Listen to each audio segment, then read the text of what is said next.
Halo guys, gue Tegar. Halo guys, gue Mirda. Halo guys, nama saya Aziz. Hai, dan gue Hanifah, senang bisa ngobrol bareng kalian. Oke, kali ini kami akan membahas tentang sosialisme pramarxisme. Dar, sebelum jauh nih, gue penasaran sosialisme pramarxisme tuh apa sih? Nah, jadi gini, sosialisme pramarxisme itu adalah aliran awal yang muncul sebelum Karl Marx. Aliran ini dibuat sebelum munculnya aliran sosialisme revolusioner Karl Marx. Jadi intinya tuh sosialisme pramarxisme ini masih idealis banget dan belum terlalu sistematis. Oh, jadi tuh kayak pondasinya gitu ya? Iya, bener banget. Mereka tuh udah ngomongin tentang keadilan sosial, pemerataan ekonomi, dan juga perlawanan terhadap kapitalisme. Cuma teorinya itu belum sedetail Karl Marx saja. Dan ini muncul gara-gara kondisi masyarakat waktu revolusi industri itu parah banget.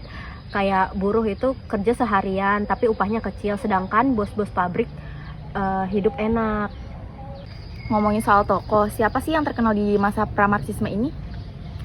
Ada banyak, tapi beberapa yang berpengaruh itu seperti Stuart Mill, Brinton, dan para pemikir sosialisme utopis seperti Thomas More, Saint-Simon, Robert Owen, dan Charles Fourier. Jadi menurut Stuart Mill, beliau tuh bilang bahwa sosialisme itu tentang membantu orang-orang yang tertindas. Tapi jangan jadikan bantuan mereka itu dimanjakan atas bantuan negara. Jadi mereka tuh punya prinsip, ayo kita kasih, tetapi tetap mandiri gitu. Kalau Brinton dia tuh mikir kayak sosialisme itu proses pelan-pelan mindahin kekayaan dari tangan swasta ke tangan pemerintah lewat kebijakan, biar nggak chaos gitu loh. Nah, terus muncul sosialisme utopis yang idenya super idealis, kayak Thomas More yang ngebayangin masyarakat di mana nggak ada kemiskinan, semua hidup setara. Cuma ya itu mungkin bisa jadi mimpi doang, belum ada cara nyatanya gitu. Nah, yang paling menarik tuh pas muncul gagasan tentang sosialisme komunitas bersama, kayak Robert Owen yang bikin komunitas pekerja yang ideal di New Lanark, Skotlandia. Seperti buruhnya itu dipekerjakan dengan layak, gaji yang baik, terus juga dikasih fasilitas tinggal yang nyaman, serta anak-anak yang dari para buruh itu dikasih fasilitas sekolah gratis. Iya, gila sih, kayak awal welfare system. Terus ada juga Charles yang bikin konsep Planster. Komunitas kerja berisi 2000-an orang, kerja sesuai dan gaji dibagi adil. Nah, konsep seperti ini tuh menarik banget untuk membuat koperasi modern. Bahkan di Indonesia ini kita punya semangat seperti ini juga yang berada dalam pasal 33 UUD 1945 yang mengatakan bahwa perekonomian itu disusun sebagai usaha bersama asas kekeluargaan. Wah iya, itu jelas-jelas nilai sosialisme banget, kerja bareng bukan saling saing. Belum lagi pasal 27 ayat 2 tentang hak atas pekerjaan yang layak, sama pasal 34 yang muncul yang nyuruh negara itu buat ngurus fakir miskin dan anak terlantar. Udah kayak cita-cita sosialisme versi Pancasila nggak sih?